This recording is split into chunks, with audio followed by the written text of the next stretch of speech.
You're listening to the Back Home Network, presented by Home Field Apparel. Saw the games, physical basketball I was at the games. versus You were physical not. fouling. You watched them on YouTube. Anyway. I saw the games. I watched the games.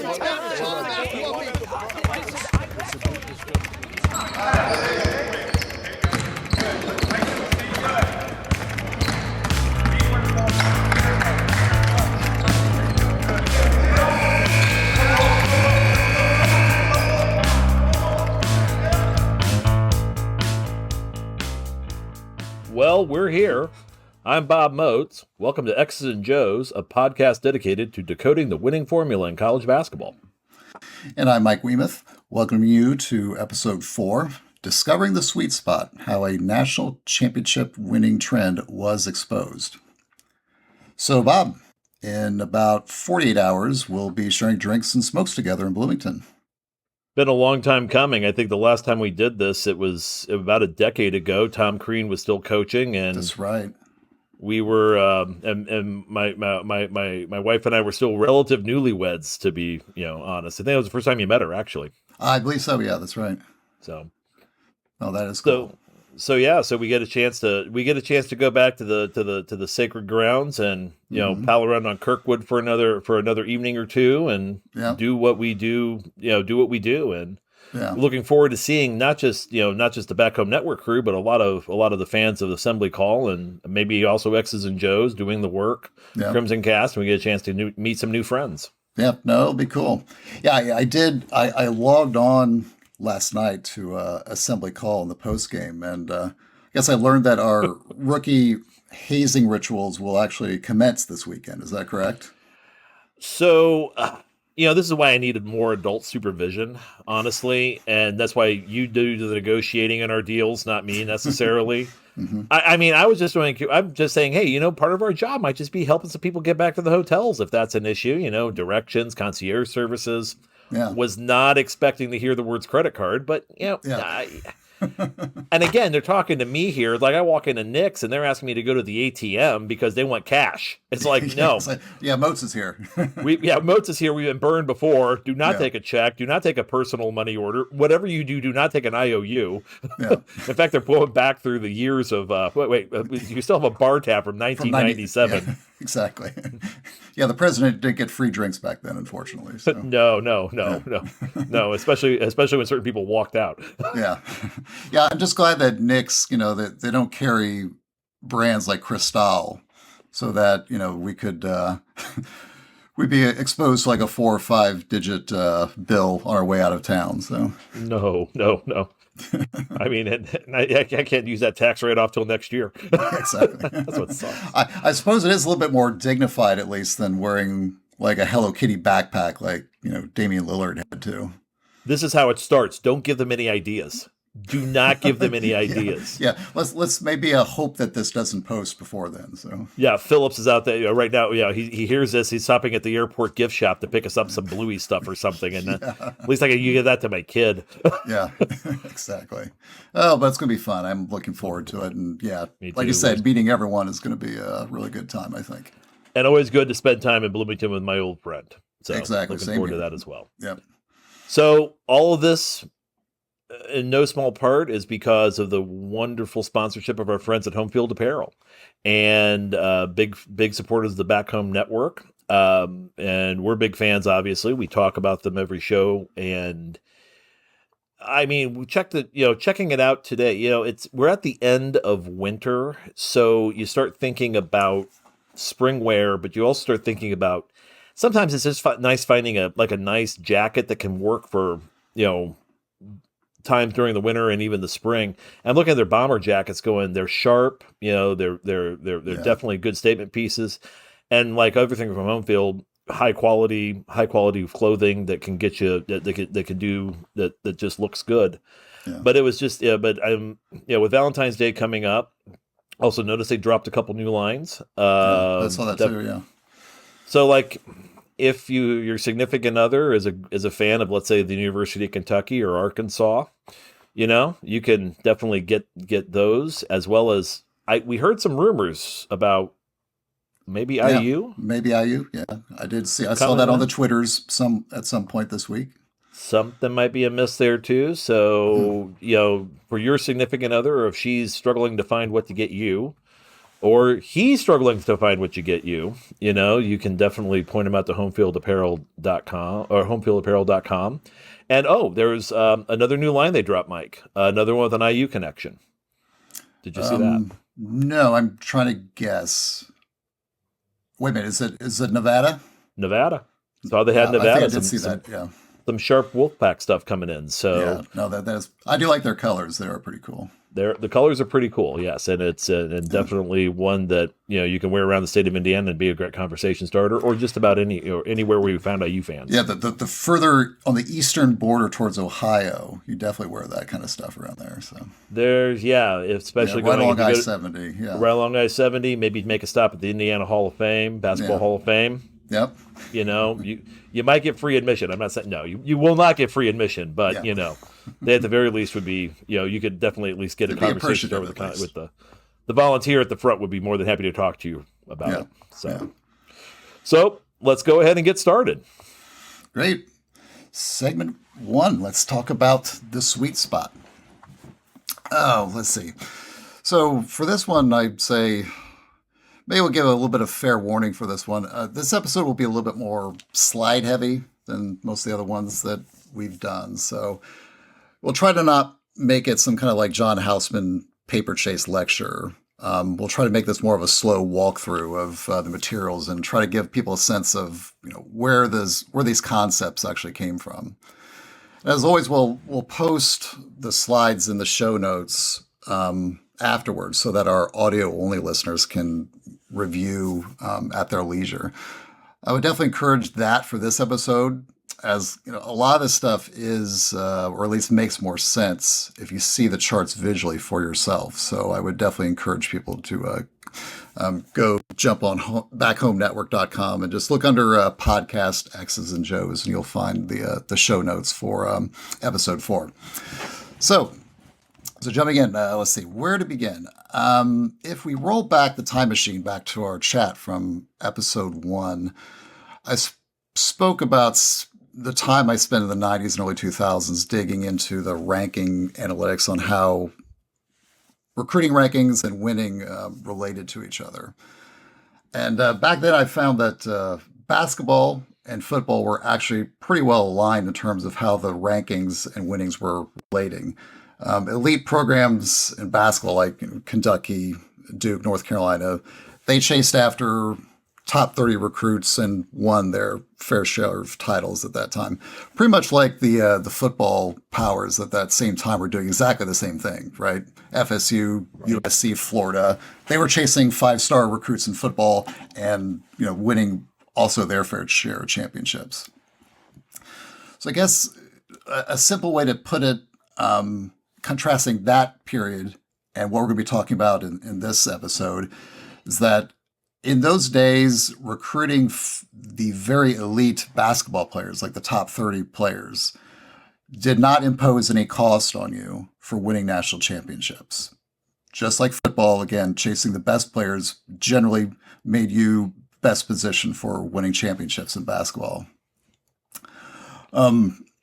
So in terms of the programs at that time, back in the late 90s, early 2000s, there was a little bit of a stable split between squads that were loaded with like top 30 recruits like Duke, Carolina, Kentucky. There's also a bit of a secondary track at that time where teams were actually winning championships with some mix of top end kids, but also some, let's say, like not quite as elite, but more experienced players. So you think of like the team that actually beat Indiana in the championship in 2002, like Maryland, with that squad with Dixon and Blake and those guys. And then also the Florida teams of like the middle 2000s with, Billy Donovan's like back-to-back championships. So with that split, I hadn't actually coined the term sweet spot at that time. That was a concept that was not really like on my radar at that point. I just noted back then that there seemed to be two sort of like differentiated ways in which teams were going about winning championships, like just like the stud heavy one, and then the ones that was a little bit more of a mix of studs and more experienced players. So I'll jump and show us some slides here. What you see here is the kind of stuff I was actually studying at that time back in the 90s and 2000s. Probably the two most common things I was looking at was the number of NBA players on teams. And also, and I'll show you in the second slide, also was looking at, let's say, top 100 recruits per team. So I was just taking basic counts of each roster, trying to gauge, like, okay, how many NBA dudes are on this squad versus, how many top 100 players are also in the squad. So I was kind of keeping counts and doing a lot of like comparison between those counts and like how those teams were faring. Were they going to national championships? Were they going to Sweet 16s? Were they were they bailing out in the round of 32?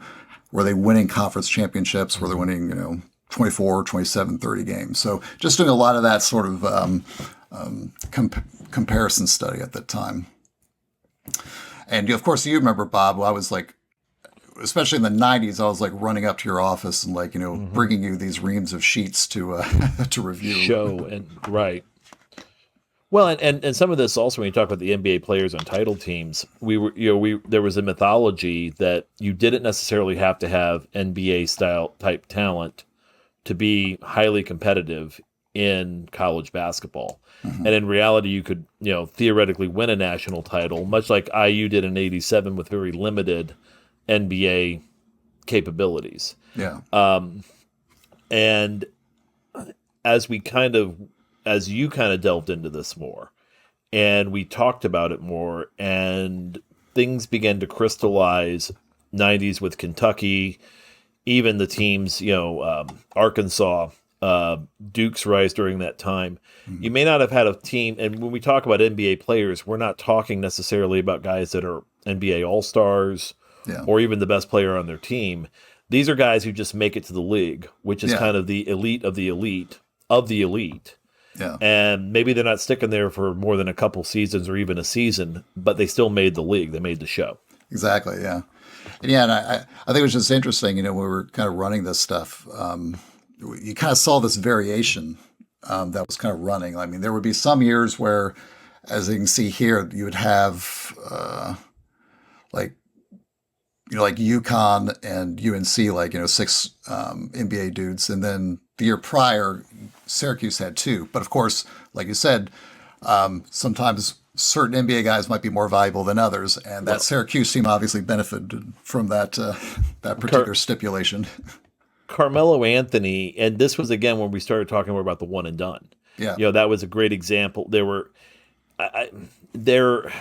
examples, but I mean, that was the one where Syracuse and Jim Boeheim wins one national title in his career. Yeah. And that happens to be with Milo taking on a great deal of, as a freshman, high productivity. Yeah. And just a high level of responsibility and leadership that he kind of has shown throughout U.S. Olympic teams and on NBA teams as well. Yeah. But that was and working in that zone that they ran, that was really, I think, a big thing in that time. And around the same time frame, Kevin Durant was playing in Texas. Yeah, exactly. And he got, again, Rick Barnes to a Final Four. Yeah. With his teammates, obviously. But again, another example of here's a one and done who can do some damage. And it was kind of like that idea of the blended track where, you had some really good pieces around them. Yeah. But that one and done player, that one highly talented, highly skilled player who are going to be NBA Hall of Famers. Yeah. They come in and they're able to kind of just pull it all together and get those guys around him. Similar to what Larry Bird did at Indiana State in '79. Yeah. Similar to Oscar Robertson at Cincinnati in the 60s. I mean, we could go down the list of team after team after team that had that kind of superstar, that one guy that just kind of made them or broke them. Yeah. And those systems were able to work that way. Exactly. And and you notice, like, the number of NBA dudes and also top 100 recruits, also generally sort of correlated. So yeah, it was interesting running those numbers at that time. That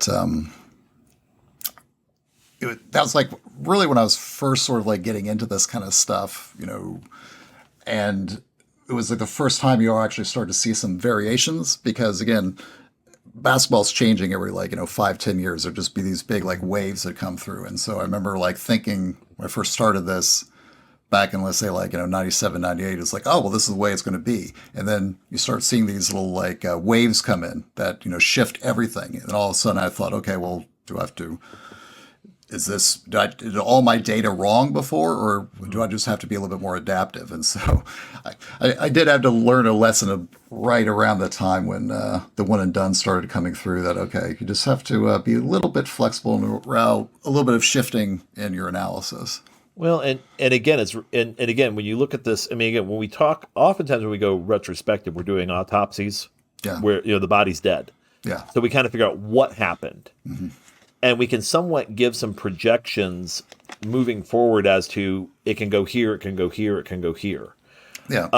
One of the big elements of this was when you look at those Florida teams and you look at who they beat that second year at Ohio State. Yeah. Or as we like to call it in Indiana, that sort of that the guys that got the guy that got away. The guys that got away. The two guys that got away. Right, Conley and Odin, who and I think at that point, Mata coming in and getting those two to come to his school, getting them to and those two with their teammates again propelled them to a final game. Mm-hmm. But it was kind of a precursor what we're going to look at and talk about, which was you had again a blended 2 one and dones blending with the rest of a team. And they came pretty close to securing a national championship for a program that hadn't really that has been incredibly competitive, but has not been able to get over that hump into those final games. Exactly. Yeah, and I guess that was a big shift. I always say that 2005 was like the monkey wrench in the system. It was the 2005 collective bargaining agreement where they stipulated the one and done.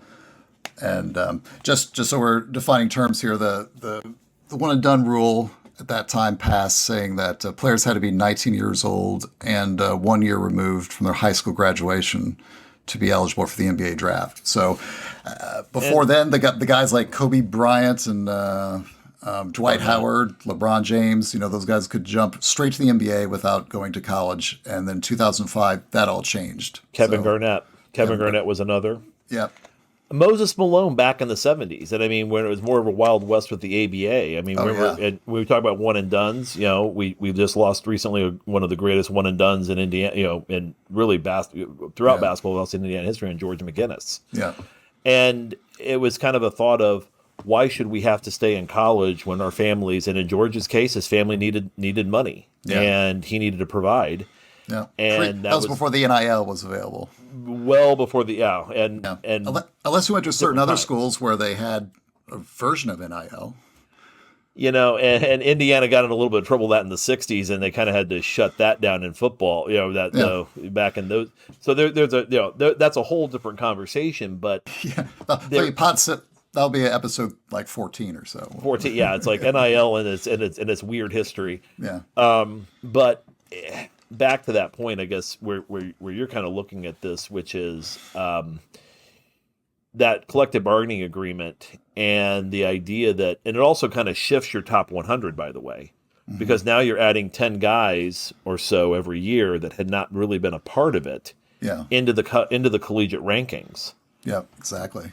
And that everything kind of just shifts down. So if you were 35, you're more than likely going to be 45 after that CBA. Yeah.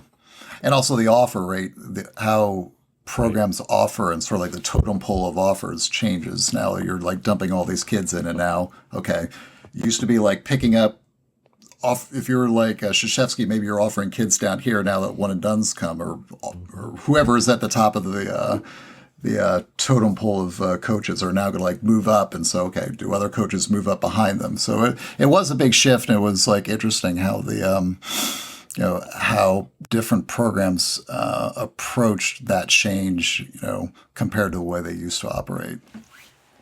Well, and I'd also add another factor to this conversation, which was that's around the same time when you had a seismic shift in who was coaching whom. Right. And it started, there was this weird little sequencing that started when Matt Doherty struck out at UNC. Dean calls, gets Roy to come to UNC. I believe it was around, I think it was was it 04? 04, yeah. And then Roy gets that Doherty class, which is, again, Sean May's class. I think that was the class we're talking about here. Yeah, McCants, all those kids. Yeah. But it goes from, there's Roy with that group. Well, Roy leaves Kansas. Well, Kansas needs somebody new. So they go in and they bring in Bill Self. They get him from Illinois. He moves to Kansas. Bill's still there. Illinois is out of a coach. They look up and they think, okay, well, down in Southern Illinois, there's this guy, Bruce Weber, who looks like he knows what he's doing. Yeah. And was the heir apparent at Purdue, by the way. Oh, yeah, that was always the word. The rumor was Bruce Weber's going to go, and he's going to Sweet 16s. He's bringing the right guys in. Weber then gets ascended to Illinois, where he actually takes him to a final game. I believe he did that against Carolina in 05. Yeah. And then Matt Painter takes over at Southern Illinois, spends a year there, and then Purdue realizes we don't want to we could be off the merry-go-round fast. Yeah. Mata moves over to Ohio State around the same time frame. You start noticing, and Jay Wright, I think, was kind of coming in. It was around that same time frame also for Villanova. Yeah. So a whole new generation, like there was a large seismic shift. Yeah. And all these guys are trying to figure out, what can we do differently? What can we bring into these programs? How can we solidify or take that step up? Yeah. And all those ones you mentioned, the funny thing is that when it comes to one and dones, that wasn't even the biggest seismic shift, even almost collectively amongst those guys. The biggest one was 09 when Kentucky brings in Calipari. And that's, we could take if we jump over to our slide here. So, I mean, you got to kind of set the scene a little bit on this, that, Pitino leaves after the 97 season to go coach the Boston Celtics.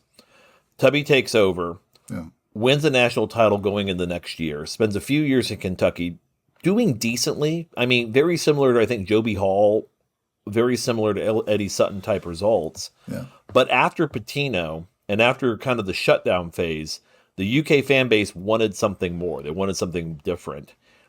They tried the hot young coach approach with Billy Gillespie. He lasted 2 years. And at that point, UK was at a crossroads. Yeah. You had to go entirely different. And I think that they had a short list of probably two. One would have been Billy Donovan to try to wrestle him away from Florida, which wasn't happening. Yeah. And the second one was to go find John Calipari out of Memphis. Yeah. They get Cal. Cal brings in that Wall class. Yeah. But the other thing was 2009, he goes on the floor of Rupp Arena, and you may have to Google the name John Young Brown, but he gave the John Young Brown acceptance speech that he always wanted to give, the campaign rally speech in the middle of Rupp Arena, 15 minutes with a teleprompter, the most famous speech ever given in the state of Kentucky, except for Alvin Barkley's last one, and it's only because he died after he gave it. Yeah. I mean, this is, when you think about the top, I mean, they may be studying in schools in 50 years, the Calipari speech, and he gets up there amongst Big Blue Nation. It's Big Blue Madness. They're big thing. They're Midnight Madness. He's got the place packed, celebrities. I don't think Ashley Judd was there, but she might have been. Yeah. I mean, it was close. And he gets up and basically sets up the Calipari Doctrine and says, if I have a choice between talent and experience, I'm taking talent every single time. Yeah. And he, at that point, said, I just lost at Memphis with a team that was really good. They were good players. But I'm at Kentucky, and we have the best horses. We have the best bourbon. We better have the best basketball players. Yeah. And we're going to hold them to a high standard. And, I mean, he talked about the privilege of the state of, I mean, it's a well-crafted speech. I mean, whoever wrote the thing for him, if it was him, but no, whoever helped him write that thing could do an inaugural. The family thing, right? Exactly. Part of the theme of family. And we're going to get these guys in here, and we're going to win. And he basically said, every year we're going to compete for a national title.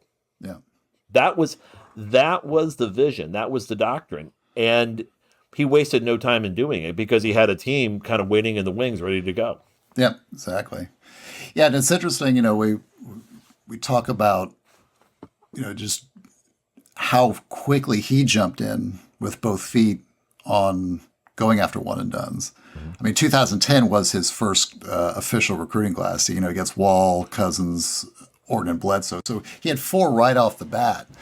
And then we compare that, and everyone knows today that, that Duke is obviously a one and done school as well. I think I did a count the other day. Kentucky, I believe, has 31 one and dones in the Calipari era. And I believe Duke is about at 28. So, I mean, they've been pretty much neck and neck for a while. But Kentucky actually jumped out to kind of a sizable lead in that count when Calipari was hired. I don't think, Duke didn't have, for the 5 years prior, from the collective bargaining agreement up to 2010, 11, they didn't have any one and dones, I believe.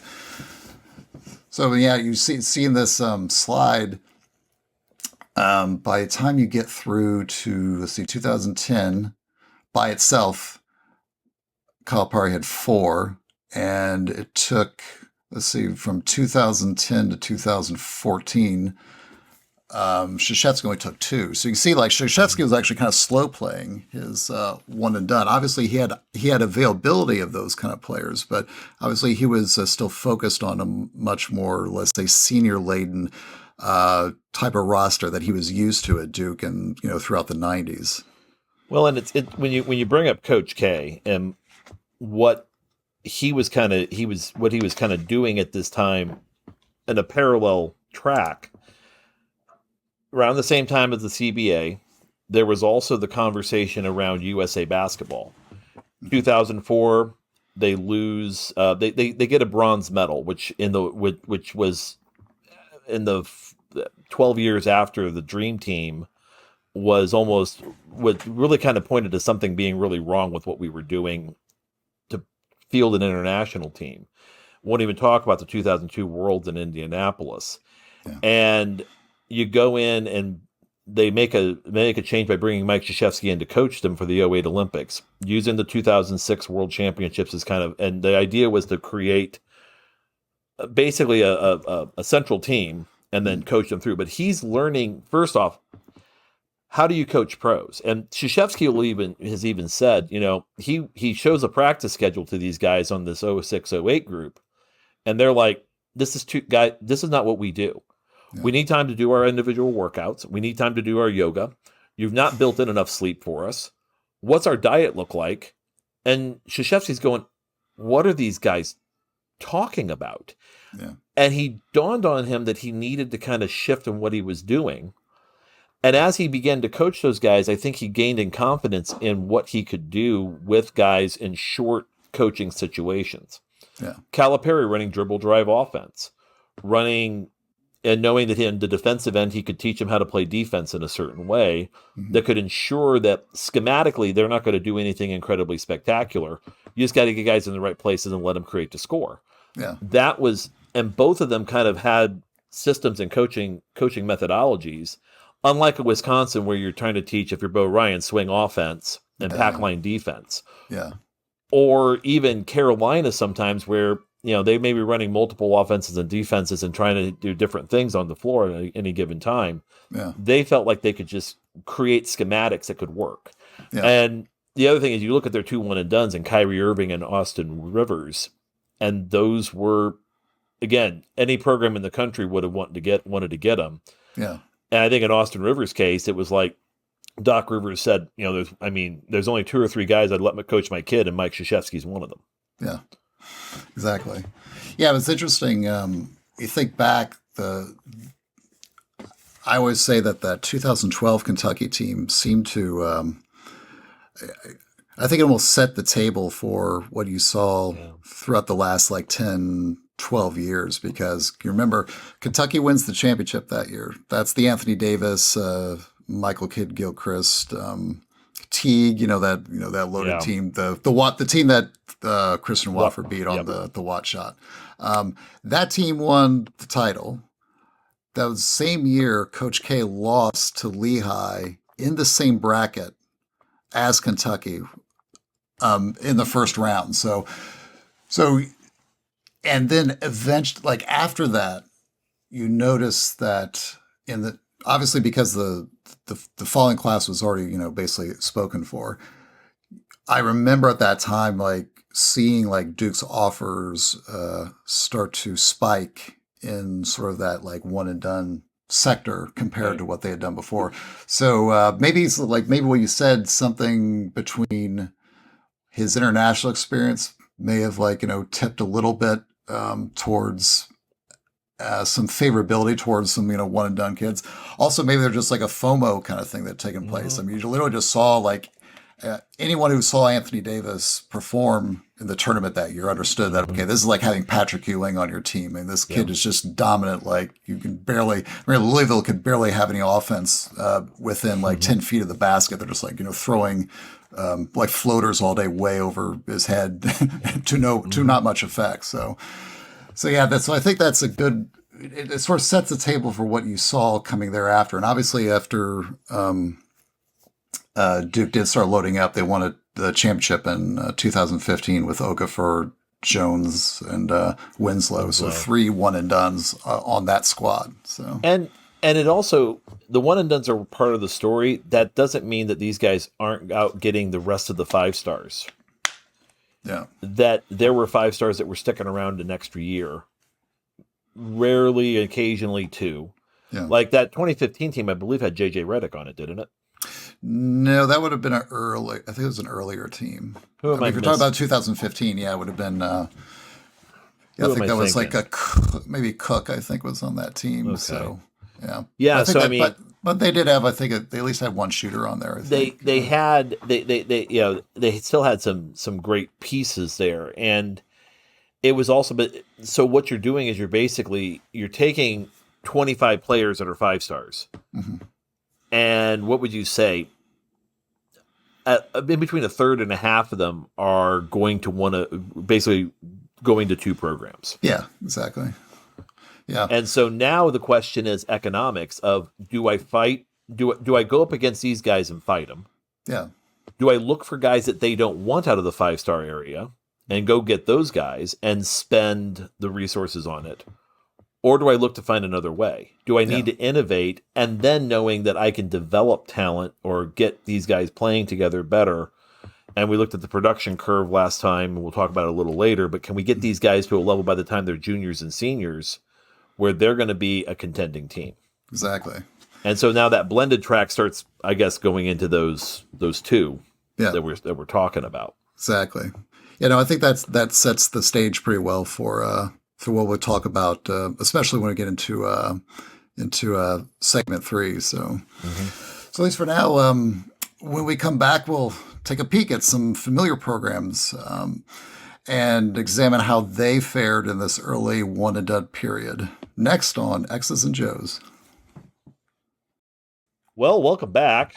We're going to talk about some, again, really 3 programs and throw a couple others in to kind of just add some flavor, but some programs around that era that were doing some very interesting, distinct, interesting things while trying to compete with what was happening across the board in the game, and doing each one, I think, doing it a little differently. And they were more of a blended track teams in some respects. At least one of them was definitely what you would call a blended track. But each one of them kind of had their ups and downs during that time frame. So I think when you look at that 2010, 2011 seasons, you look at Butler in particular as being a program that kind of shot a gap. And around the same time, UConn, Duke, they were still, again, UConn was won almost every couple of years in this time frame, running kind of a blended track approach. But Butler found a way out of a low, at that point, the Horizon still, it was a low major conference, Yeah. winning tons and tons of games and figuring out that they could compete on a national level with the players they had with a stylistic, systemic way of playing. Yeah. Having Brad Stevens as your head coach helps. Yeah. But even once in a generation coaches, aren't bad to have. But you're talking about a program before that implementing the Butler way, with guys like Darnell Archie, a great example of a player that was at that time frame. Yeah. Before then, Arch was doing some amazing, just they were able to do things like go to Sweet 16s, for example, and be competitive against some of the best teams in the country in a 6-game tournament format. Doing a lot of, and you throw the magic of a Brad Stevens in with a player like Gordon Hayward and really learning kind of innovation from an offensive standpoint of we can run almost a version of continuity ball screen offense. Mm-hmm. That if we space the floor with shooters, we have Matt Howard as our big. Eventually, Austin Smith kind of fit into that category as well. Mm-hmm. And we can also run Hayward on Sheldon Mack off of a ball screen.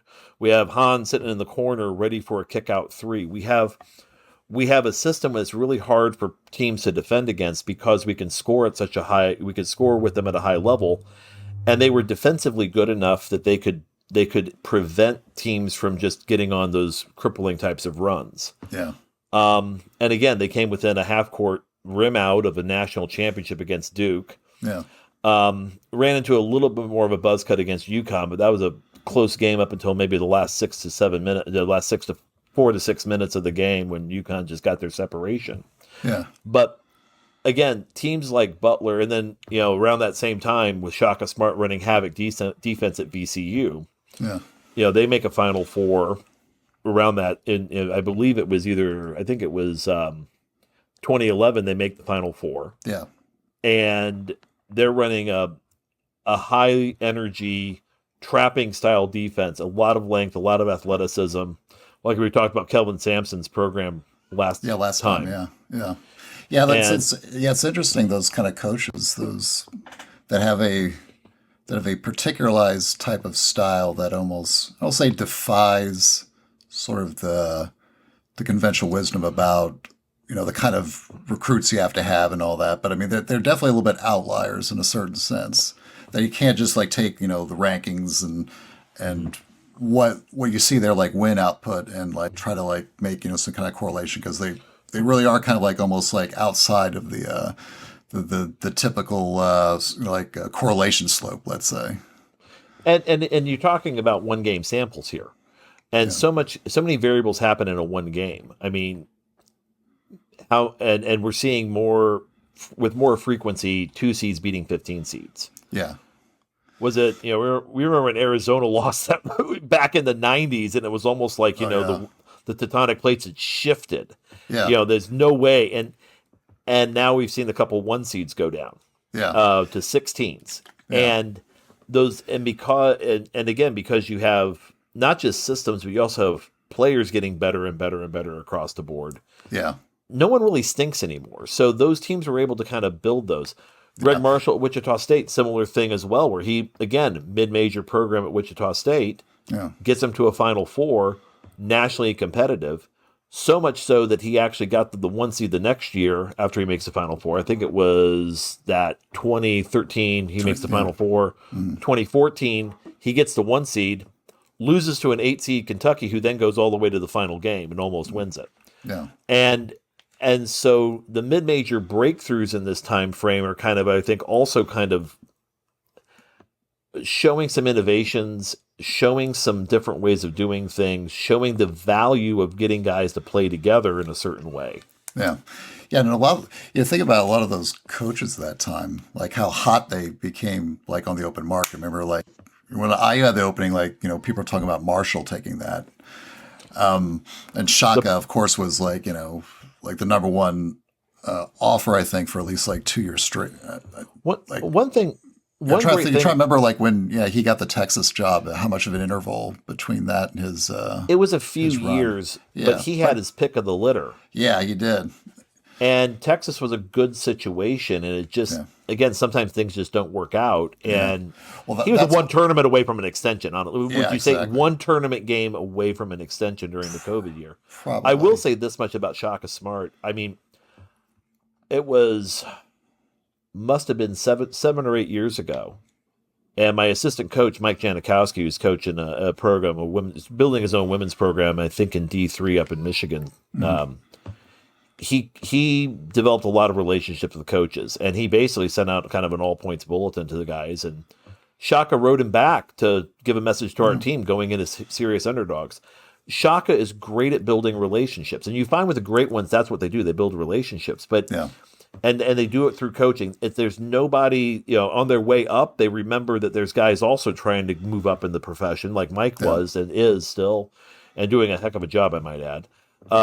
Shaka's doing some great things now where he's, he'll say, look, I'm going to show my support here because these guys are trying to do something and I can help, I can contribute. Yeah. And that's the sort of thing. Again, you kind of look at the mid majors, we guys that rise up in those areas. I mean, Brad Stevens ends up coaching the Boston Celtics. Mm-hmm. Now he's a general manager.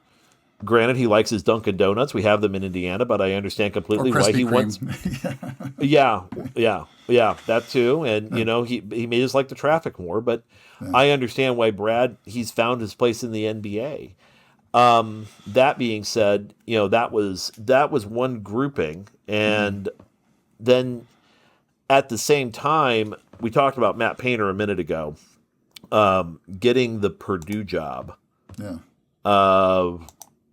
Pretty much mid 2000s, and it was kind of a weird transition because Gene Cady wasn't winning. They were sub 500 for a couple of seasons under him, and they realized that Painter had 1 year at SIU, used Weber's recruits, got I think again to another Sweet 16, and Purdue said, if we don't get this guy now, we're going to lose him. Yeah. And they already had like lists of guys, that over the years that either got out of the game on the high college level for a variety of reasons, or in the case of Weber, found better jobs. So they decided to put him under a 1 year to almost tutelage of Cady for a year. Yeah, it's like a provisional contract, it felt like. And then Gene passed it over to him, literally passed the baton to him. Painter struggled for a year or two, but then he goes and he lands the Baby Boilers. Yeah. A really good, again, high-level recruit, kind of those mid, I would say kind of what we would call, we'll talk about them being sweet spot guys. It was Robbie Hummel. It was Etwan Moore. It was Jawan Johnson. Yeah. Scott Martin before he left. Right. Yeah. Forgot about him. Yeah. All those guys were between, I think like Moore was the highest rating. He's like 23. And I think Hummel was, Hummel was like the lowest. I think he was 61. But yeah, they're all between like, 20, I think it was 20, 47, 43, and 61, I think was their count off. So. And like the Purdue teams that we grew up not enjoying watch play. I mean, they're fun to watch. We're not fans. Yeah. But at the same time, you had to respect them, and that was the days when and it kind of brought Purdue back into that area because IU was beating them regularly in that era. Yeah. And now with bringing those guys in, and then also bringing in other skilled dudes that could do one or two things really well and be good teammates around this base of three players. Yeah. You really kind of notice that Painter was building something there. And so you look at the win lines and you see, like we have a slide up with winning with these schools and their wins. And you'll notice that, Butler, surges those, 09 and 2010, bit of a regression, little bit of a return after Painter in 2013. After Stevens leaves. But you also have the same thing with Purdue where those Baby Boilers were 25-win teams. Yeah. And then he kind of and he'll talk about how he shifted his recruiting focus to look for more talented players. Yeah, that was that odd. I think I've told you this before. It's like, let's call that that period after the baby boilers left was their Blazing Saddles Rock Ridge period, where it seemed like the whole roster had the last name Johnson. Johnson, yeah. So yeah, and of course, nothing seemed to work on that roster. It was like, Anthony Johnson, Ronnie Johnson, Tyrone Johnson passing the ball around. And, it usually ends up with Tyrone Johnson shooting a floater in the lane. That was most of their offense. And I mean, at that point, Painter's a motion guy. And so he starts reevaluating. He also, when bringing in A.J. Hammonds, who eventually became a decent college player. But I remember a story from his freshman year where Hammonds they left him at the hotel on the team. Yeah, the team bus left him. You told me that one. I remember. The team bus leaves A.J. Hammonds because he's like, kid's late. He's got to learn a lesson. We got to go. He's a hard kid to miss. He really is. It was like, well, gee, coach, I lost my socks. It's like whatever the excuse was. And, and so then as they've gone through those years where, again, they go back to that 500 level, the regression kind of goes a couple of years and you start asking, is the Painter thing real? Yeah. Then he found, again, the Dakota Mathiases, the Carson Edwards, the Isaac Haas's, those Travion Williams eventually kind of into this as we see this rise up that leads to what we're seeing today. Yeah. That sort of, when we talk about roster construction, how they're kind of the ultimate island of misfit toys. Mm-hmm. But he also, again, kind of got himself out of coaching offense. Yeah. He looked at the big picture of offense and left the details to a coordinator. Yeah. He made adjustments to his defensive schemes. He became much more flexible as a coach so he could be successful, knowing the types of players that he's really targeting. Yeah. I always heard that Painter really hated that period of time, not just from the the wins and losses, but he just did not. He really loved the baby boilers, and he really loved going into that Matthias, Haas, team that, and eventually Carson Edwards, popped in there too. So it's, that weird intermediary period was just, it was just really, well, seems so out of sorts of what you think of a Painter team, right? And really, it's one of those things from a coaching standpoint. Sometimes you get teams where everything looks so good on paper, and you see them, and you see them for the first couple times going, man, they could really be something, and it just doesn't come together. Yeah. And so you really have two choices, I think, as a coach, kind of the path divergence, where you can stay path dependent, where you just keep going. Yeah. I'm going to bust this through their heads. Or you look at the whole thing and you kind of go more flexible, but you also look at how you're doing things. Am I getting the right dudes? Am I getting them to? Am I structuring things in a way that's indicative of the kids that I've got? And am I working through that? And to Painter's credit, he kind of surrendered his ego at the door and made the adjustments.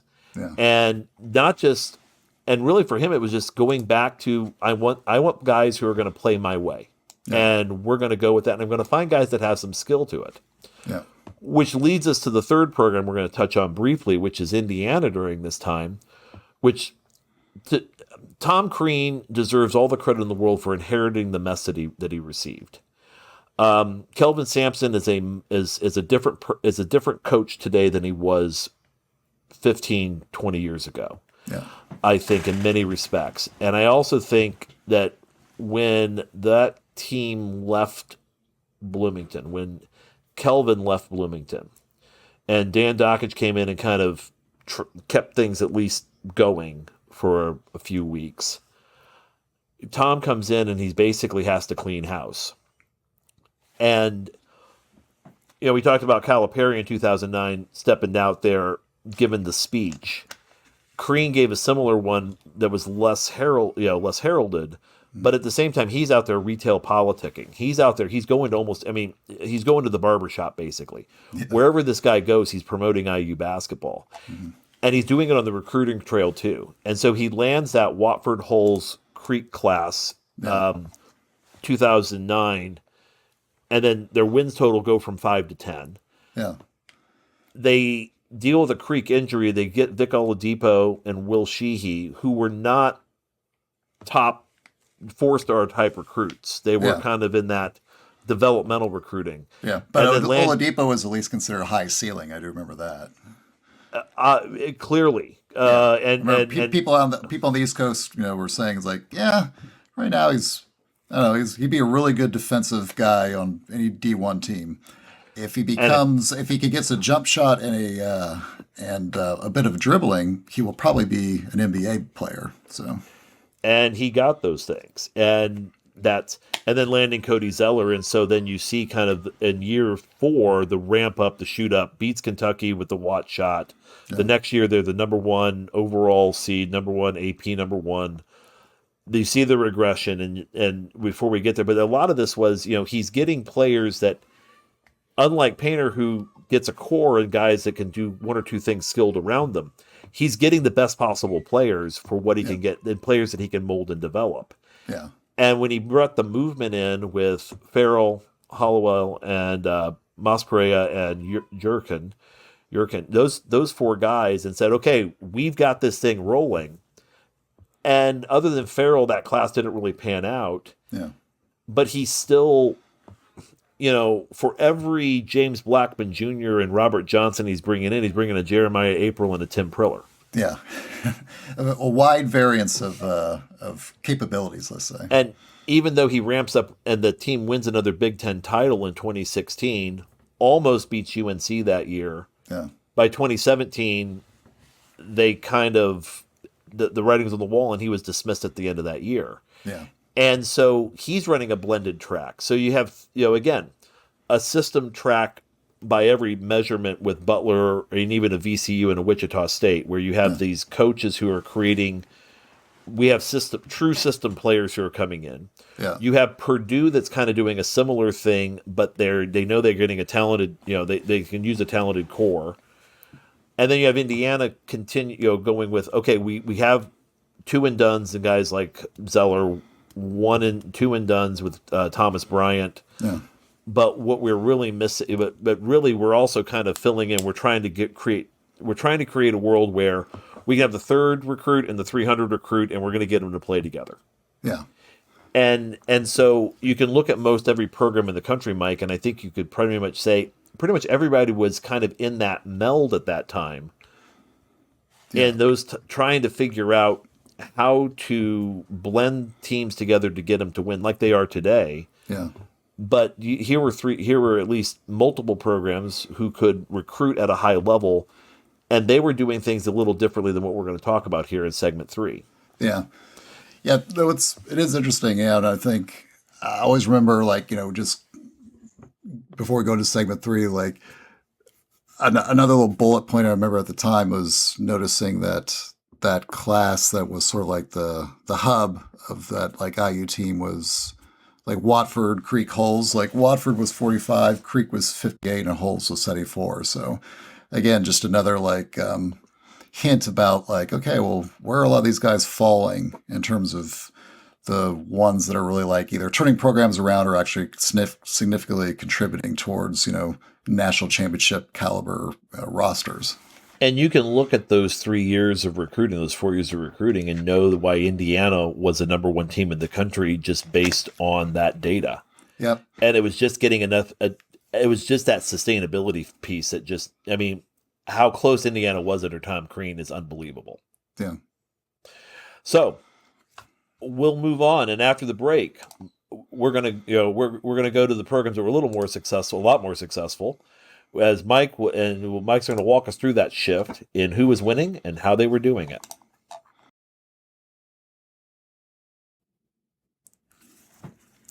All right, welcome back to X's and Joe's. I'm Mike Wiemuth, my co-host Bob Moats.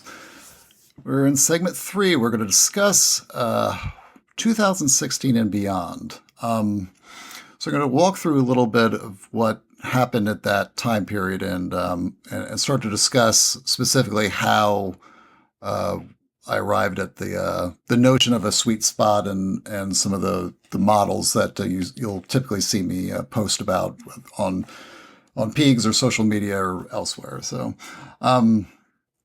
so if we go back in that time, if you remember, right after Duke won the national championship in 2015, both Kentucky and Duke went on a little bit of a rut in the NCAA tournament.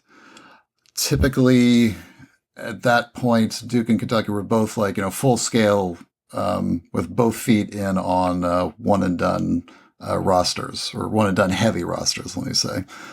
And as time was going by, you saw, Duke lost in, the Sweet 16 in 2016, lost to South Carolina in the round of 32 the next year, Kansas, the Elite Eight, Michigan State, the Elite Eight after that. And then on Kentucky's side, of course, they lost IU in 2016, the Sweet 16. 2 years later, they dropped by K-State into the Sweet 16 and lost to Auburn the next year. So basically, these teams were losing to typically more experienced rosters, teams that had like some balance of talent but also experience. So I remember noting at the time, it seemed like there was a divergence was seeming to be coming about in terms of the performance of one and done heavy teams after Kentucky and Duke had both won those early championships. So I started reverse engineering the title teams at that time, and I started to try to contrast them against large cross sections of teams that weren't winning as much, and focusing specifically on like talent, output, experience, to see like, okay, well, why is this, shift happening? What is it looking like? And what is probably the best way to go about building a roster if Duke and Kentucky are no longer, able to hit the same marks as they did in 2012 and 2015. So taking a look at the title game in 2016 is maybe a good starting point. Carolina and Villanova.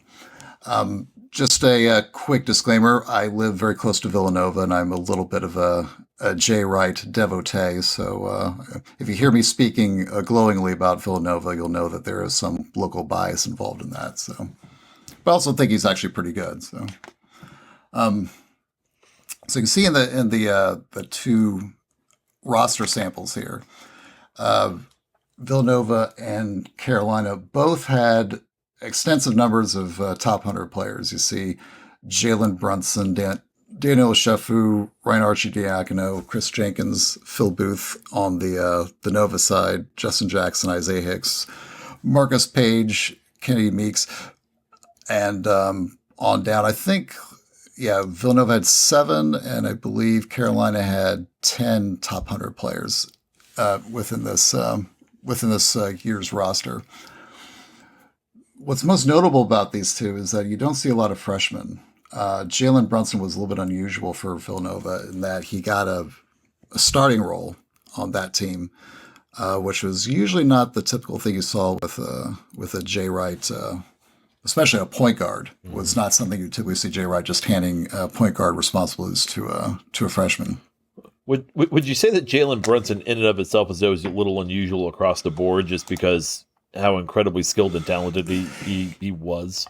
Yeah, he was very unusual kid in terms of his. You just watched the NBA today, and he's basically lifting the Knicks to where they are, and also ironically OGM and Anunoby's helping him right along. But the Knicks are basically, I think, like a Villanova alumni group now, because you have Brunson and DiVincenzo, and I think at least and Hart's there too. So it's it's definitely a little bit of a reunion, in the garden for these Villanova dudes.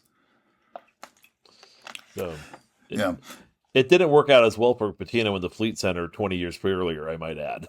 25 years ago. Yeah. When he tried, and we'll take Antoine Walker and the rest of the guys. We'll try this magic again, see if it works. Exactly. So and I remember that. I remember at the time when I was observing this, and saying that the 2016 2016 is when IU beat Kentucky in the Sweet 16 game, and then this game happens. 2 weeks later, or whatever. I did start trying to track, like, okay, well, what patterns are we seeing as far as, like, the rankings and all that. And I remember thinking, like, okay, well, the Villanova teams, like this one, really kind of reminds me a little bit of those, like, Florida and UConn teams of the past. You kind of notice, like, okay, well, say Ochefu and Archidiakono and Jenkins and Booth and those guys. Okay, well, a lot of them, they're not in the top 30. They're kind of clustering around like the 40s, 50s, 60s, 70s areas. And even on the Carolina side, you saw that a little bit too. You see, like, okay, Page is just, within the 30s, at 28.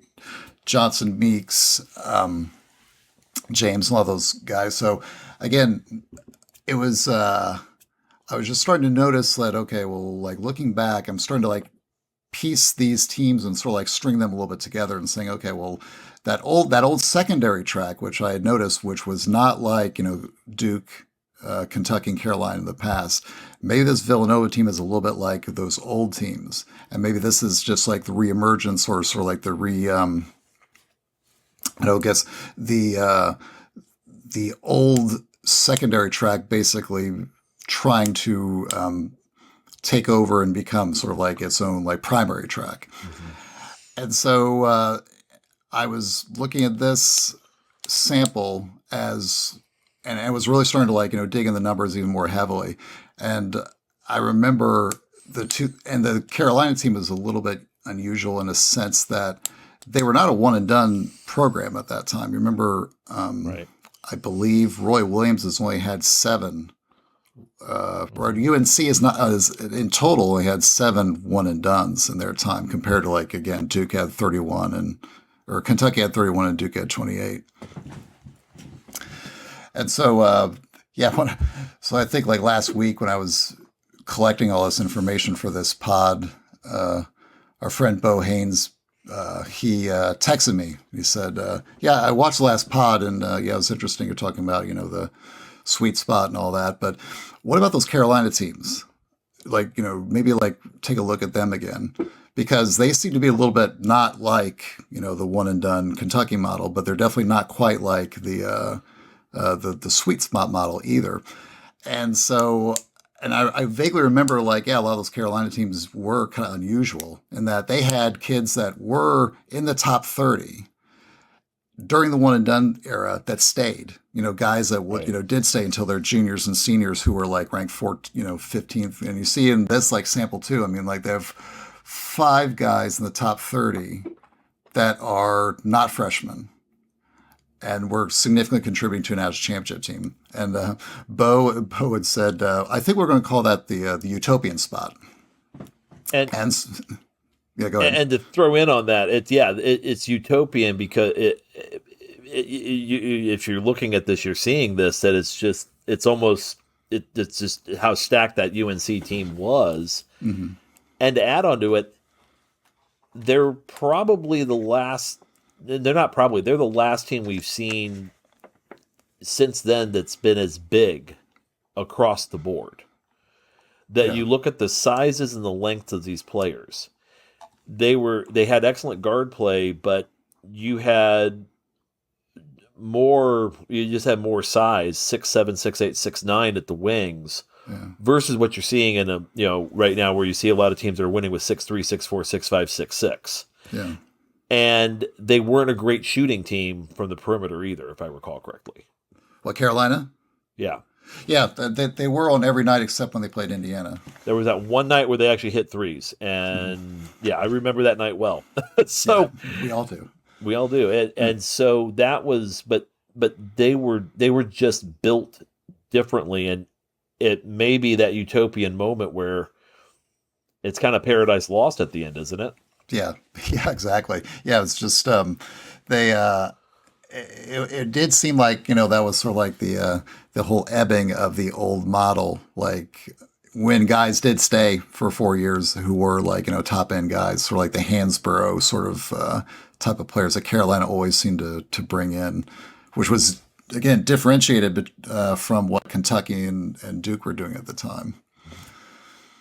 So so Just note on the video, it's at 104:57. Bo, I did actually mention you, and I gave the proper citations, so I don't expect to get any lawyer notes from Louisiana about improper use of of intellectual property. So.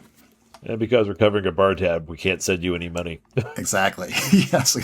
Yeah, don't ask for anything, right, for the next week or two. Yeah. Month. Yeah, I remember.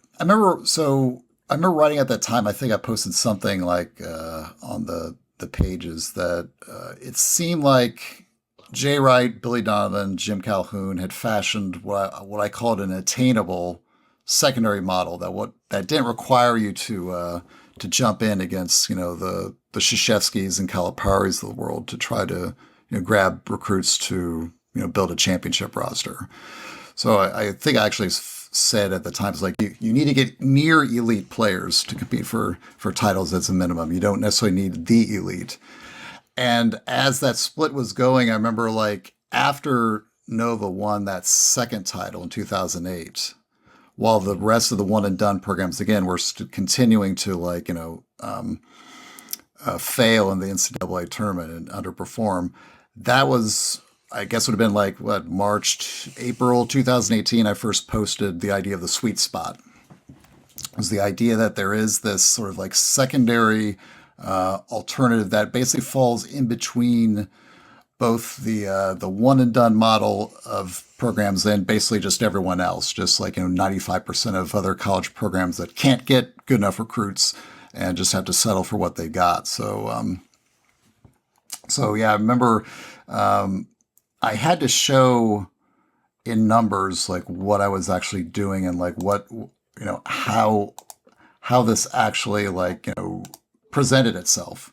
So I've spent a lot of time in that time period running through metrics around like performance based upon rankings again, because I did start to really make that differentiation in the rankings at that time, because I was noticing that looking at a lot of the rosters that were competing for championships, you notice a lot of kids again from the 30s, 40s, 50s into the 80s, but it kind of like tapered off once you get into past the 80s and 90s into the hundreds. You just saw like a steep decline in the number of guys that were competing on national championship teams ranked in like the hundreds, 125s, 150s, and so on.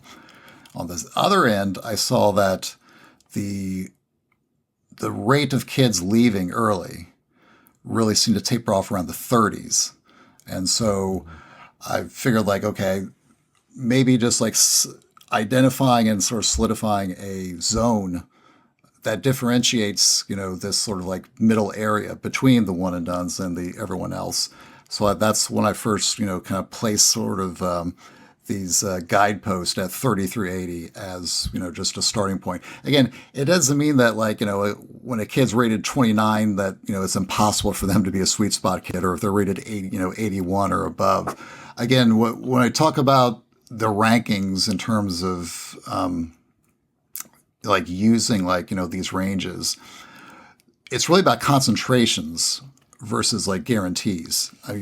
The sweet spot kids that, I've heard other people say, well, that, the sweet spot is 30 through 80. It's not technically exactly right.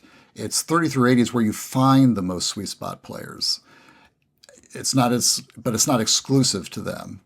You can find sweet spot players just about anywhere, but generally speaking, if you're trying to target players that are most likely to compete for national championships, that zone is really where you need to be shooting. And I'll show you exactly what I'm talking about, right up here.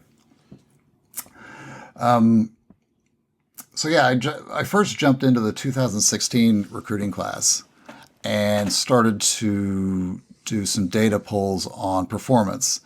And the first thing I looked at was the box plus minus, the peak scores. And if you remember from episode 3, we talked about box plus minus. It's basically just it's an output measure of points scored above the average player over the course of 100 possessions. So it measures offense and defense. Yes, right? It is a cumulative between offense and defense. So it is a total measure of performance for players. Exactly. And Can you go through the ranges real quick on that? Like what 0 represents, and then yeah, exactly. I mean, 0 is basically the absolute middle average player in college basketball. So if you take all the college basketball players, you put them into a bucket, and 0 will be the theoretically like the middle performing player. So the measure is basically above and below that player. And so typically, if you have a rating, let's say of 1, 2, or 3, typically that's like a decent, solid, but not great basketball player, obviously. You start to become a good, actually influential player once you get to 4 and 5.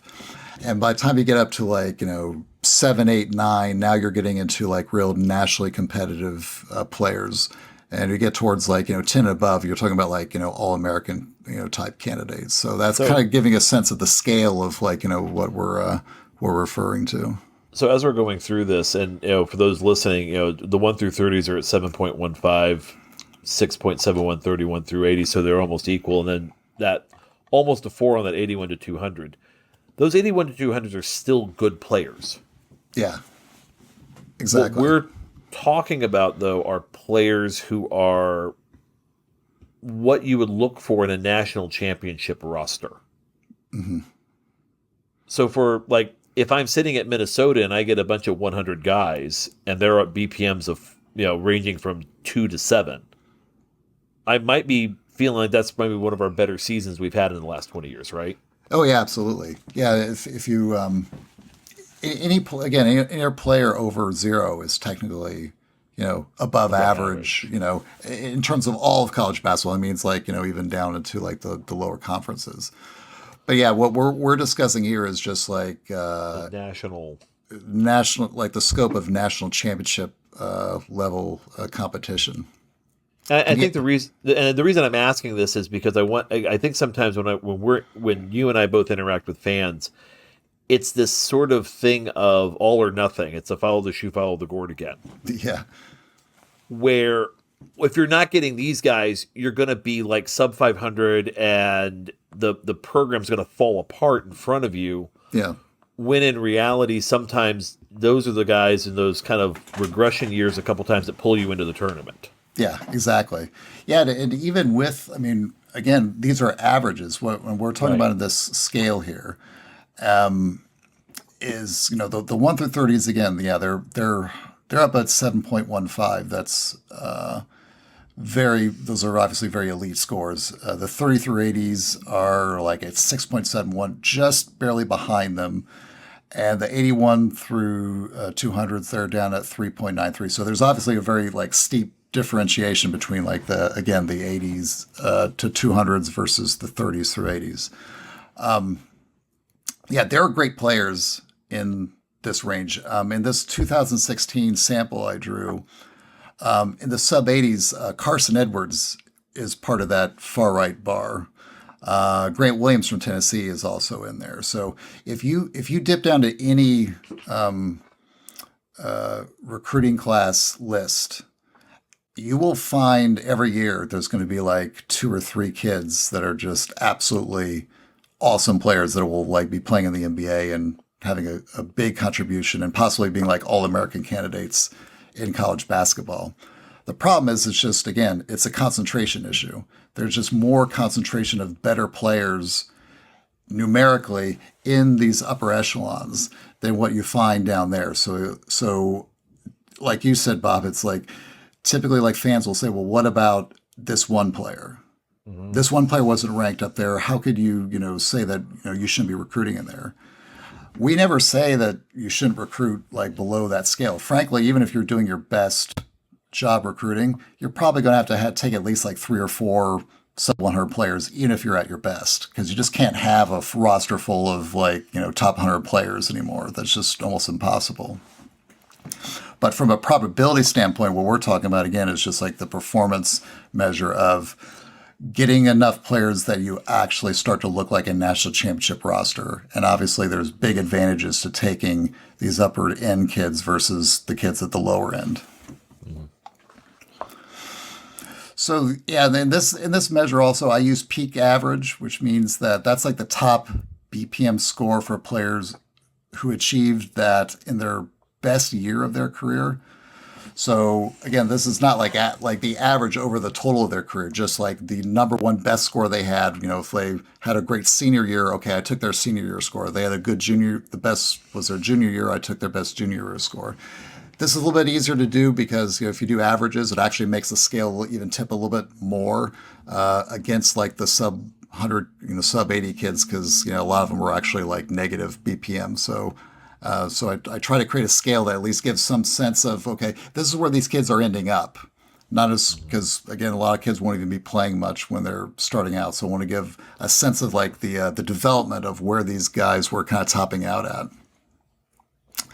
If we go to the next, looking forward into the this next slide. So if you think about like what we just talked about, the range of, like national championship starter averages, what we'd said before is oftentimes around 7 to 9 range collectively. So like sub 80s, again, they're kind of way below the scale at, 3.9. So they're kind of way off the pace of what you would need to participate on a national championship roster. So that's sort of the strike against like the sub 80 recruits. On the flip side is the experience question. So this is a 2016 recruiting class by their seniority. Basically, did they make it to their senior year? And in this scale, you see that the 1 through 30s only made it to their senior year 20% of the time. So only 1 in 5 players made it. That means 80% of those players were jumping out early.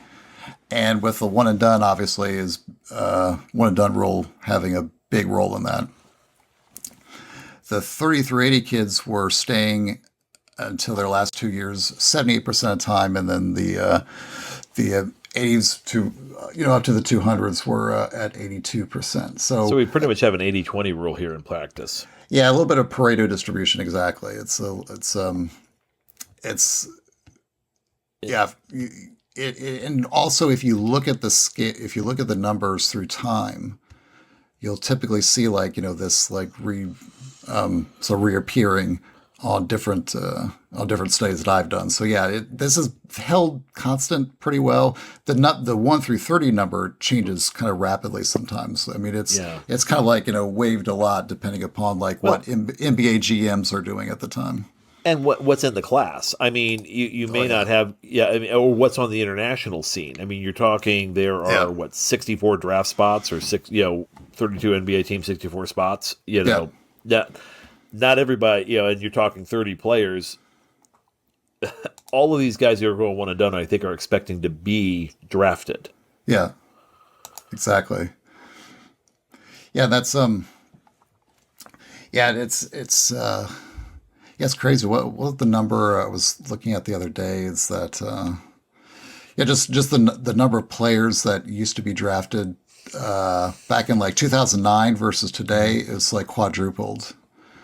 So it used to be like, just like a handful. It was like, 5 or 6, and now it's up to like, 20 plus, every year of one and done. So again, that's a big part of like, why you're seeing this like distortion taking place. Because over the course of like time, if like you're taking out an extra, dozen and a half players than you were, let's say 10 years ago, over the course of 4 years, that's an extra what, 3 or 4 dozen players that they're not going to be making it to their, senior year. So, So again, like this whole like supply and demand of like players at these different tranches is kind of making itself appear in the tournament like that.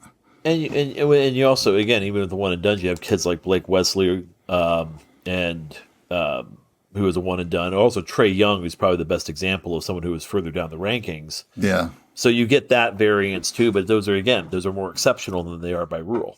Exactly. Yeah, but if we look at the impact here on the like why this is a problem, let's say for teams recruiting heavily in one and done area, this slide here indicates the 2017 to 2023 national title starters.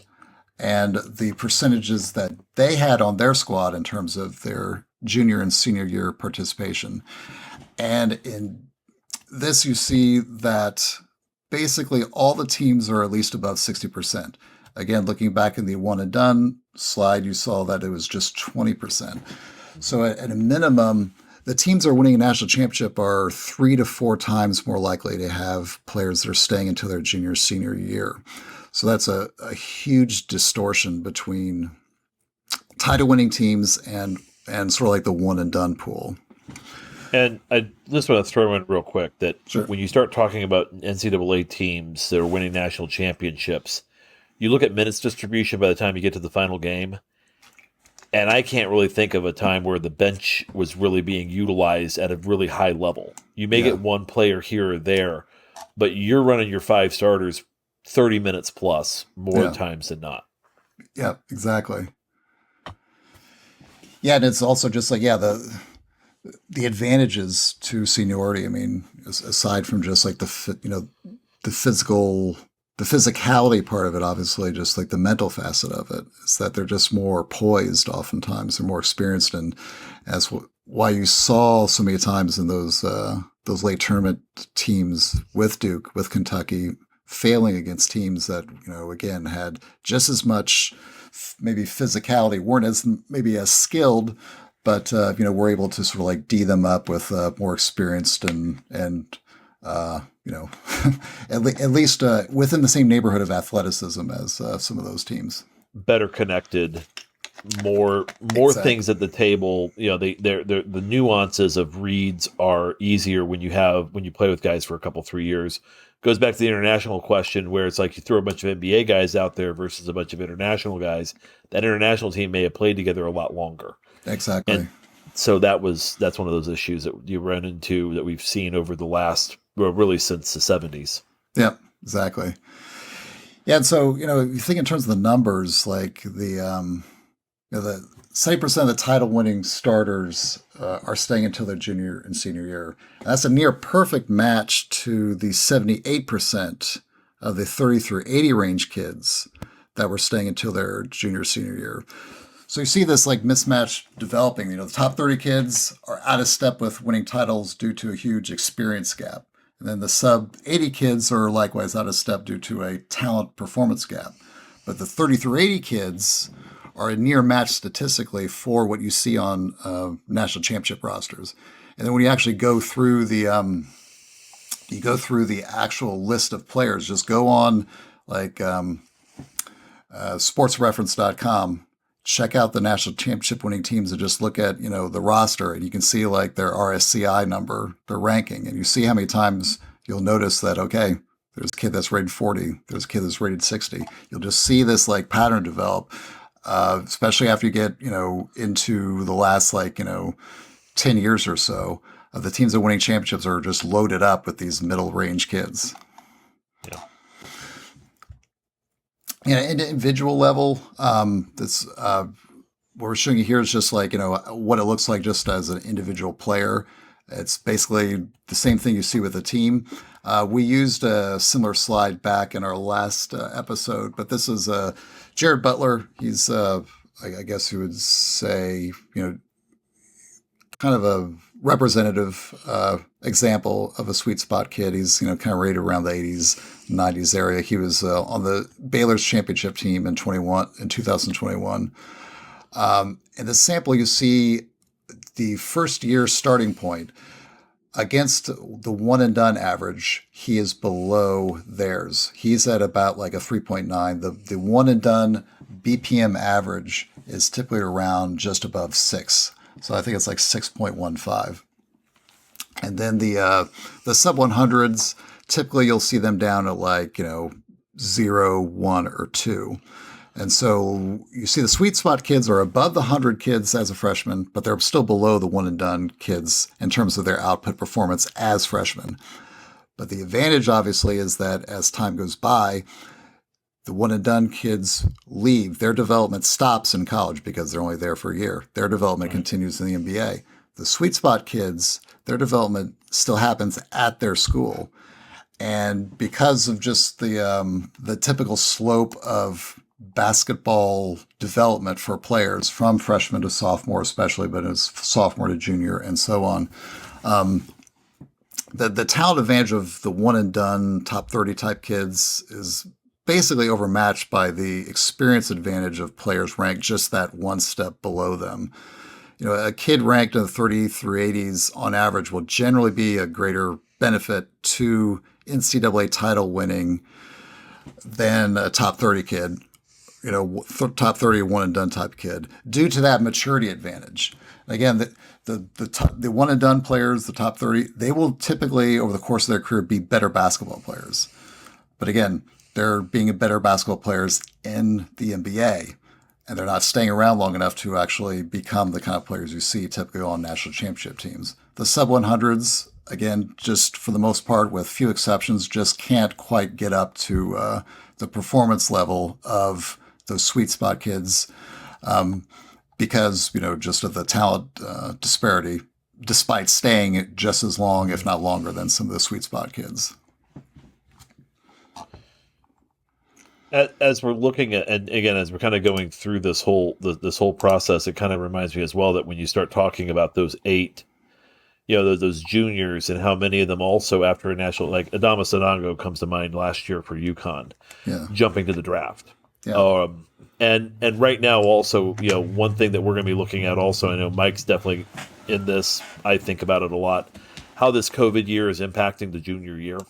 Oh, yeah. Where you have now super seniors for the first time in college basketball. And a year from now, things could be maybe not, they could be a little or a lot different depending on those guys matriculating out. Like that Galloway legal class that's going through right now, the Zach Edey class, the question is what happens to them after this year going into next. Yeah, exactly. Yeah, it's hard to say. I mean, it's like it has thrown like this huge weird air bubble into the normal process of players coming in and going, but also just their development and teams sort of like having some reliability in their staffing. Right. Well, and I mean, from a developmental standpoint, some of these teams and programs lost. Some of these players lost almost not a year, but they lost a significant portion of travel ball time. Yeah. As we're going through this group here. So the question about talent regression is throughout the game. Trust me when we're talking about 5th, 6th, and 7th graders. We're seeing some differences, some stuff that's just not like 5 years ago. I've got kids who are good still, but they're not as game experienced. And maybe not as complete as they were when I was working with 5 seasons ago. Yeah. So we're all having to adjust at every level of the game. Exactly. Yep. No, it's going to be interesting. I'm kind of looking forward to the COVID bubble, finally bursting and getting back to some degree of normalcy in our in our classes. And then we're going to start talking about NIL and the portal. It's like, okay. Well, yeah, we can only manage so many of these like these dramatic variables at once. So yeah, I'm looking forward to COVID bubble ending. Yeah, ending. Exactly. Yeah. So we look on some of these last slides. When you plot these on like an XY axis of, box plus minus average and the experience of the players, you'll start to see like this this pattern develop where the one and dones and the sort of like everybody else bucket are clearly differentiated in terms of like where they're ending up on this graph. And I've always compared this to like a bowling alley, because like one day when I actually was putting this stuff up, I was approaching the table at like a 45-degree angle from the chart, and I noticed like looking from like the bottom left-hand corner straight up to the top right, I noticed that the pattern was that like if you saw the sweet spot, again, is the sort of top right hand target. On the left hand side and the right hand side, you basically had the two gutters, let's say. Mm-hmm. And the left gutter, you could say, is like the one and done kids, or the top 30 kids that don't stay very long. these are the kids that obviously are very talented, but they lack experience. And you see, like, again, their box plus minuses are like way spiked up, way above sort of like the everybody else bucket. But, they're like, eights, nines, sevens, sixes, depending upon, like where they, sort of like, depending on the year and like the, like the circumstance. So like Anthony Davis, again, like, the reason Kentucky won that championship, Anthony Davis was like so unusual compared to all the other one and dones. He was like a 17, whereas I said before, like, a lot of the other kids are, much lower down, like, 6, 7, Like 8s. Okafor, same thing, right? I mean, Okafor, Winslow, and who was there? I think it was like Cook, maybe. yeah. They were all 10 plus. They were all averaged 10 plus. I remember that was sort of like the statistical outlier with that group is that, yeah, their 3 one and dones averaged above 10, which is really good.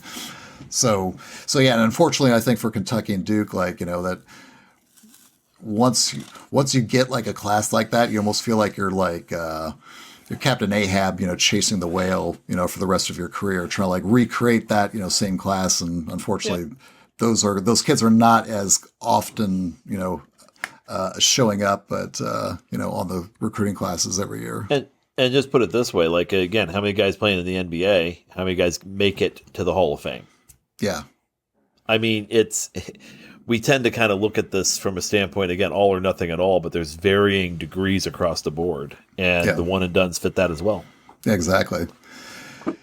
Yeah. So I'm thinking the left gutter, right gutter, bowling alley analogy here. The sweet spot obviously is kind of where the head pin where you're shooting for. And if you were, just to prove that we're not lying, if you were to do this yourself and started plotting this stuff out and using actual starting, let's say like starting 5 average examples of box plus minus, basically the starting 5 averaging up all their box plus minuses, coming up with a score. This is what you see. Again, this looks pretty much exactly like what you saw on the previous slide. Basically, the top left-hand side, the one and dones, the bottom right-hand side, the right gutter, everyone else, and sort of like right smack in between them, up the top right-hand corner is the sweet spot.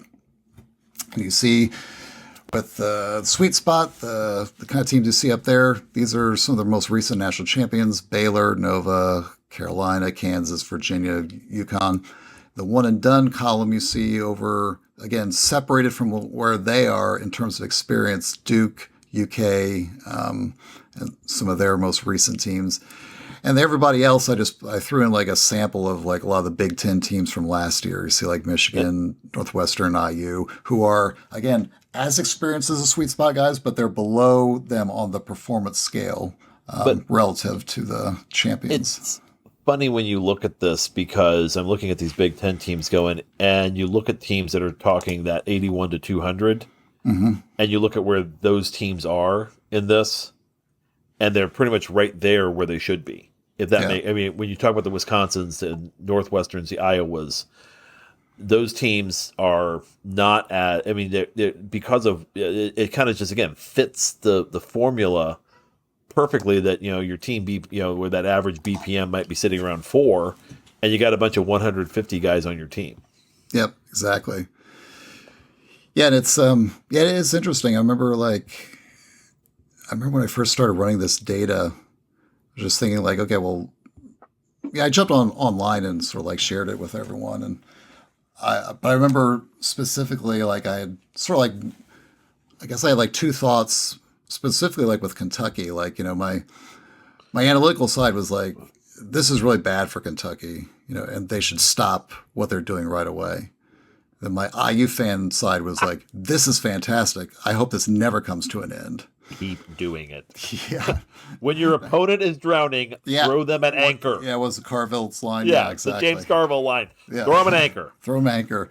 Yeah. That I was like years ago. I was like thinking maybe I should go on Rep Rafters under like an assumed name and just like encourage it, saying, guys, I've done this amazing research, on like the one and dones, and what Calipari is doing is like absolutely amazing. We should not only should we not like, stop doing it. I think we should just go ahead and have like a full, Logan's Run version of roster construction. Just like as soon as you get done with your freshman year, I'm sorry, son, we don't allow sophomores at Kentucky. So please step into the portal on the right.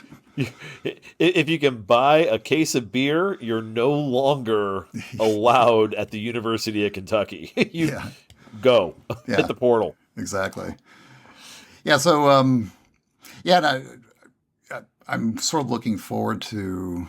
I was like plotting these every year, and so I just like keep like adding more and more. But yeah, it's just interesting that it's been kind of pretty consistent. Like you just have these 3 plots. I mean, obviously there are teams that sort of like come in the middle, but if we're talking about like a heat map, this pattern is pretty much what you'll see, either like looking back and compared to like what you see in like the roster rankings and things like that.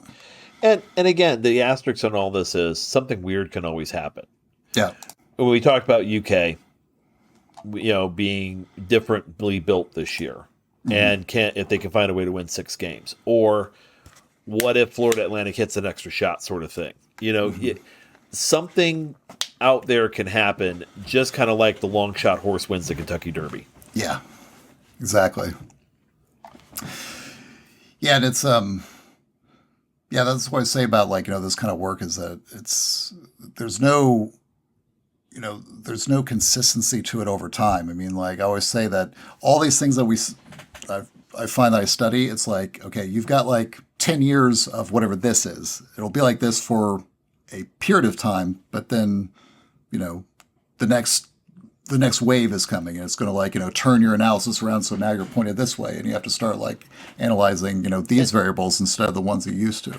And we have to sometimes not focus too much on the bright, shiny object because you're talking in 10 years, you're talking 40 Final Four teams.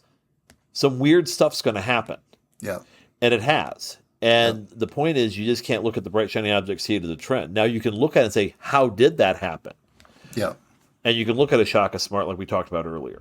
Yeah. Or you can look at what Dusty May did at Florida Atlantic when the bracket breaks. And that's just a tournament. We're not even talking about the weirdness that happens during a regular season or when you have Evansville going into Rupp Arena and beating a University of Kentucky one-and-done team. Yep, exactly. Yep. That stuff just happens. Yep. Yeah, sometimes, Dusty, Shaka, and all those guys, it's those Battle of Agincourt coaches beating the Verdun coaches. Exactly. Yeah. Yeah, exactly. Yeah, and this Vital slide sample, I try to sort of like measure looking now and looking back in terms of the participation of top 30 players on title rosters. And so again, going back to those times where we're talking about around before 2016, this sample is 2009, 2012. The 4 national championship teams starters during that period, 16 of the 20 starters were top 30 rated players. So you like from the Carolina, Duke, UConn, and Kentucky teams. You see like Hansborough, Shire, Singler, Walker, Araki, and then all the Kentucky kids from the 12 squad. So again, 80%. If you think about this as like a sort of barrier to entry, like, where are you having to get your players to win national championships? You look at this, it tells you, man, if I'm not getting a majority of kids in the top 30, I'm kind of screwed. Now, if you go forward to today and where we sit now, the top 30 rated starters on title squads from 2019 to 2023 is now 0. So in that time period, what we're talking about before, there's literally like a 180 that has, taken place, by the basketball gods saying, okay, before you had to have these top 30 kids to even have a chance to compete for a national championship. Now, not only do you not need to get them, there may actually be a penalty for taking too many of those kids. And that's, again, where we talk about, the influence of the one and dones, teams taking on too many kids that don't have quite the right balance of experience and talent, and those upper tier squads really suffering again in the tournament against those teams that do have a little bit better balance in terms of the talent and maturity. So, in other words, if Dean Wormer's looking at this and looks at Plutarski, he says 0.0. and I'm just thinking about looking at Flounder and saying, inexperienced and talented is no way to go through life, son. Yeah, exactly. It's like, let's maybe reevaluate it. But again, it just shows how dynamic this is, shows how much things have changed, and it also shows how other programs have innovated their way through this, through recruiting, through development, through whether it's system, whatever they're doing, getting kids to stick, basically getting riding that line of the highest level of talent you can ride with staying the longest period of time. Exactly. Yeah. Yep. And when we come back, we will we'll go ahead and shut this conversation down and talk about our next episode here on X's and Joe's. All right. Welcome back. Bob, any final thoughts? Going to be great to see you again. I would just caution everybody again, looking at this, come to your own conclusions, obviously. I think it's incredibly hard to look at this and not come to some conclusions, but at the same time, it's important to realize that you can also be successful and be good at and again, with the portal, especially the one team, can teams be melded together pretty quickly? It's going to be something we're going to be watching very closely. So, yeah, exactly. Yeah, the one question I probably get most asked about, like this notion of the sweet spot, what teams should be doing in terms of building championships. Probably the one big the one big dragon that's like sweeping across the plain to destroy all this research is going to probably be the portal.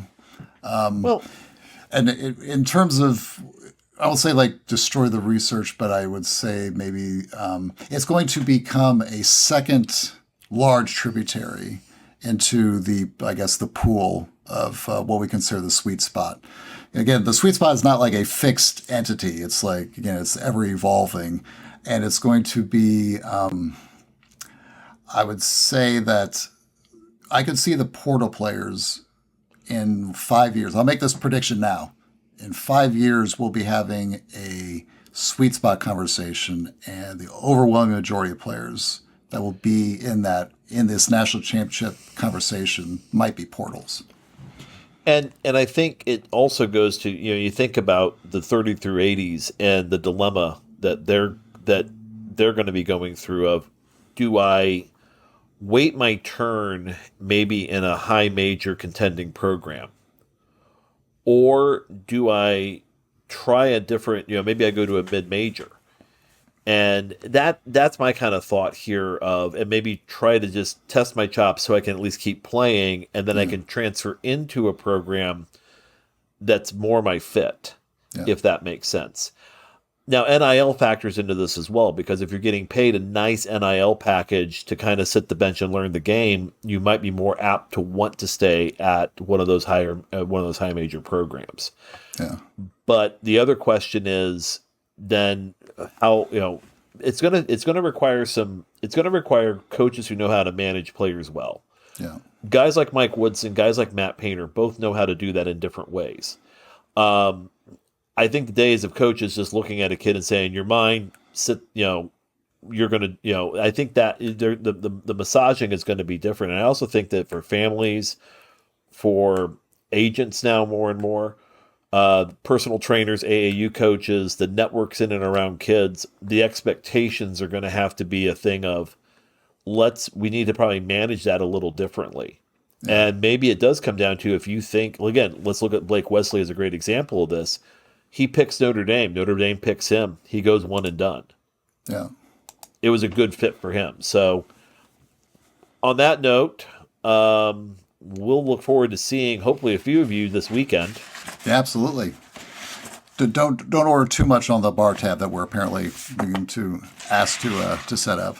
Hey, listen, I'd love to be able to wear a false mustache, but I'm already kind of screwed. So We'll get you a wig. Don't worry, Bob. I got that Les Nessman pulling up the curl. I mean, I just see it going. So, again, special thank you to Bob Thompson for the music and sounds that you hear on this show, and John Ringer of Ring Design, that's 2gs.com, for designing the logo and the artwork that you see. Great. Yeah, in our next episode coming up probably about 2 weeks, Bob and I will be discussing rivalries, where they come from, how they operate, and what makes them so much fun in college basketball. So this endless conversation was brought to you by the Back Home Network. Be sure to check out all the great BHN content, including Assembly Call, Doing the Work, and Crimson Cast on YouTube and at backhome.network.com. Until next time, I'm Mike Wiemuth. And I'm Bob Moats. Have a good one, everyone. Take care. Happy Groundhog Day.